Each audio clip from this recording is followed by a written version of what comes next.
What's up, YouTubers? It is your boy, Deluxe Man. Okay, so obviously this Impact Wrestling review is very late.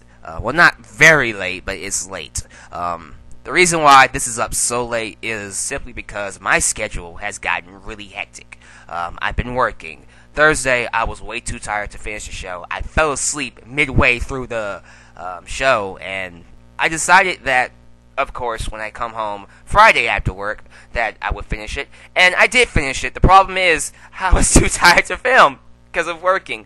And I also did some stuff with Preston on Wrestling Paradise and other gigs. So I just didn't have enough time in the week to really sit down and film this. So here I am, Saturday morning, shooting this, and whatever comes out, that's what it is. This is my TNA Impact Wrestling review for August 7th. If I'm not mistaken, this is night number 4 of the NYC tapings at the Grand Ballroom. Not the Hammerstein Ballroom. I apologize for that miscommunication.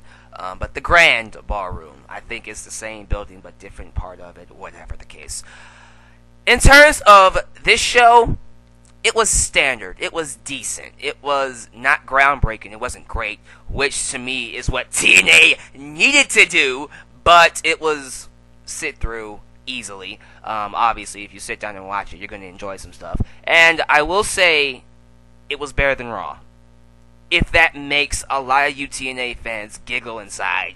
Yeah, I put TNA over Raw this week because Raw was ridiculous with the $9.99. And no, I am not letting that go, okay? That was stupid. TNA this week, all they need to do is have a standard show, and they'd be better than Raw. There you go. Isn't that easy, TNA? It wasn't that hard. But here's my thing with these tapings. Overall, I don't even know if there's going to be another one after this. I know they did another set of tapings this past week, actually. But as for the first set, I don't know if this is the last one or they did another one. Regardless, from what I've seen, these 4, I don't really think they're going to help TNA in the long run. As a matter of fact, these shows didn't even feel like TNA shows. They felt like ECW rehash. Really. You got the originals, you got Bully Ray, Tommy Dreamer, Devon, and even Al Snow. They came in and they just took over. It really felt like this show was more ECW. These shows were more ECW than TNA. And although they tried to, brand it as TNA shows, it wasn't at all. It didn't help them. And although there was some good stuff to enjoy about these past shows. Granted, last week was really good. I really enjoyed Destination X. And the first show was standard too. The second one was the worst out of the 4. I won't say they're the worst TNA shows ever, because they aren't. But you and I both know. We know that they can do better. TNA has done better than this.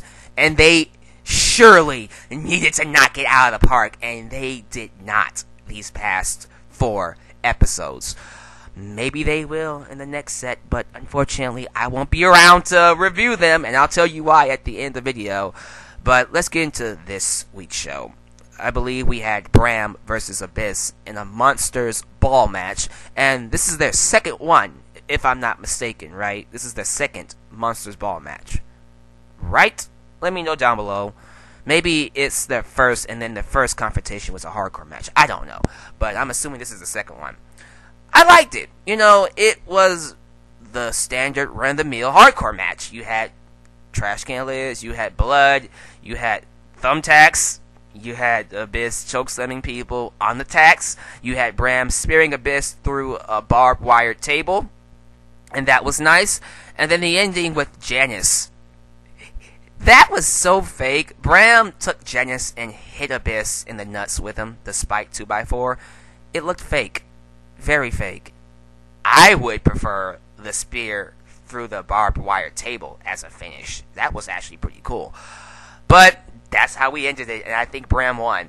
I have no idea where they're going to go with this. it feels like Bram and even Magnus don't really have a direction in this company. They're just kind of floating around. Alright, whatever. You know, I like the match, if that's anything. So, yeah, there you go. We had a segment between Samoa Joe and Loki. And here's my thing. I watched this promo, and it was just under a minute. It was very short. Loki confronts Samoa Joe backstage, and they're facing off. Loki just tells him, I'm going to prove that I'm better than you, in his own way. And I sat there and went, why isn't that closing off the show? Why doesn't TNA do more of a job to, captivate this as the main reason why you should watch the show? No, instead, we have freaking Bully Ray, Devon, Al Snow, and Tommy Dreamer being the faces and the draws of this show because it's an ECW rehash and not a TNA show. TNA, to me, for it to have its own identity, should have put Samoa Joe and Loki as the main focus of this show. Because that, to me, fans, is why I watched this show back in the day. Those two are like part of the reason why TNA was cool back in the day.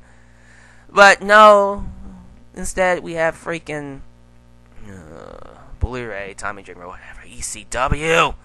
Let it die. We had Bobby Roode confront Bobby Lashley for the world title. It was alright. MVP, like I said, is a great mouthpiece for Lashley.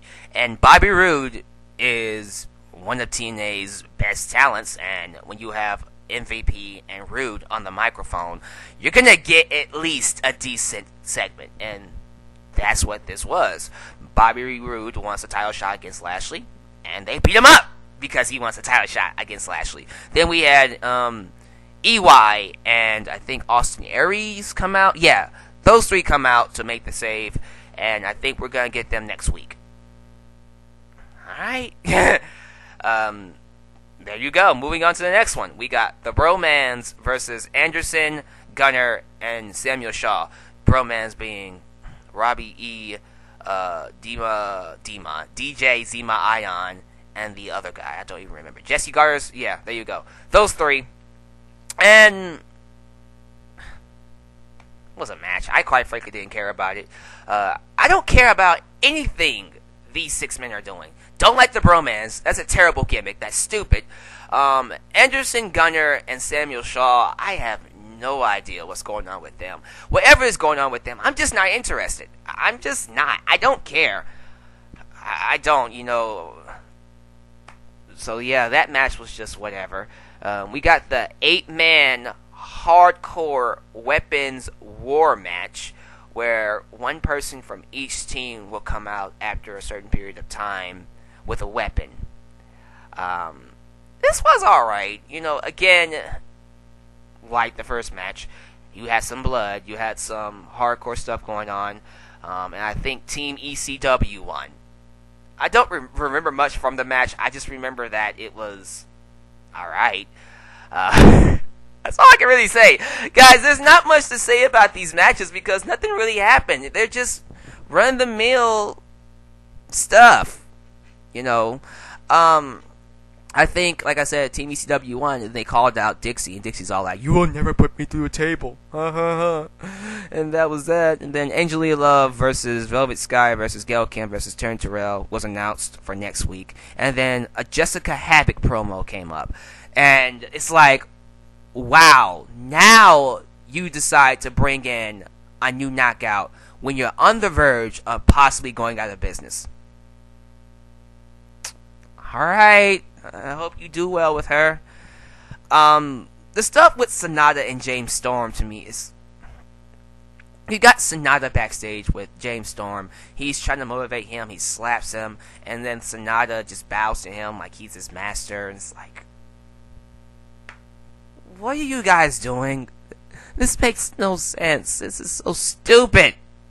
And a bad use of James Storm. Can he just leave? Can James Storm just go somewhere else, please? It's horrible, horrible use of James Storm. But this match was really good. Sonata versus Samoa Joe versus Loki. Why wasn't this the main event? Actually, it was the last match on the card, but I think it should have ended the show. But no, okay, I won't say that because I know what ended the show, and I guess for what it was, sure. Definitely best match on the show, though. Really fun to watch. Felt very old school. Samoa Joe feels like he's getting his mojo back. He feels like old school Joe. And again, why? Why did you wait so long to bring this Samoa Joe back? I'm not gonna stay on it too much. It's dumb at this point. Samoa Joe won, and he's the new X Division champion. Cool. My thing is, why did we have to wait until he was back in the X Division to book Samoa Joe this strongly? Why couldn't we just book him this strong all the time against everybody? Maybe you would be in a better position, TNA. Ever thought about that? Maybe the reason why you're struggling so much right now is because you decide to take all of your talents and make them feel weaker than the WWE guys and the ECW guys, instead of flipping the script and making your TNA guys feel stronger than all the other WWE guys. No, you want to do it the old, oh my god, let's use the 90s guys that were popular and use our own talent to make them look strong. That's stupid. That was dumb, okay? But you guys don't care at this point. You want to hear me talk about Dixie Carter being put through a table, right? He was nice. No, I'm not going to do that to you. I'll be fair and say the storyline for this actually has been done pretty decently. You know, they teased it and teased it and teased it. It made you feel like that it was never going to happen. And then it happened. So, yeah, I'll say that the table spot looked nice. The crowd reacted to it like it was the greatest thing ever. And you know what? It couldn't have happened to a nicer lady. Dixie Carter has been overbearing for the last half year since turning heel. So, finally, she gets her comeuppance, and I'll say it was a nice blow-off. Now, I do respect Dixie Carter for taking the bump, but she needs to really go to acting school. She barely put up a fight getting to the table. She was like, no, no, and then she was walking when Devon, no, don't do it, no, don't do it. I'm like, fight! Do something. Make it realistic. Make it convincing. It's whatever. This is our last show, I think. Isn't this like the final time she's gonna be on TV? If so, good. She's not a good TV character. She's not at all. She got heat, but the wrong type of heat, in my personal opinion. So if this is the last time we see Dixie Carter, good. It's kind of late, but it's something. Overall, standard show, but again, it's one of those things where you look back on it and go, was it really beneficial to the company? And it wasn't. It really, really wasn't. It felt like they did more to promote ECW, not TNA. And this is where I tell you guys why I'm not going to be doing any more TNA reviews. Guys, I knew before I did these reviews that TNA really didn't have a future, but I was hoping that in a last-ditch effort they can turn things around. They didn't. Even now, when they are on the verge of going out of business, they still aren't quite understanding what their audience is looking for.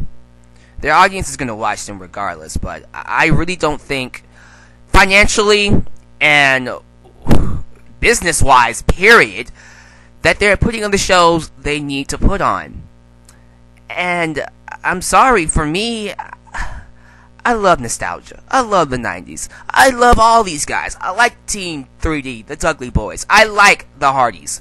I like all of them. I like what they've done for the business. But it comes a time where they are just not it anymore. Their time has passed, and I want new. I want the future. I want to see talents that haven't really reached the top yet reach the freaking top. I want a new generation. I want something new. And I'm tired of watching the same old rehash faces, storylines, feuds over and over again. And TNA is still doing that. It still is doing that. And even if we're getting some new stuff, the new stuff isn't really all that interesting. And some of the new stuff is still being done with old veterans. All I see when I look at TNA is a complete rehash of the 90s with ECW and WWE rejects. No true identity is being established with TNA. And most of you, and I'm sorry, don't act stupid, most of you TNA fans watch WWE too. And you know this. WWE has more of a future, not just because they're more financially stable, but just looking at the company, they have more of a future than TNA does.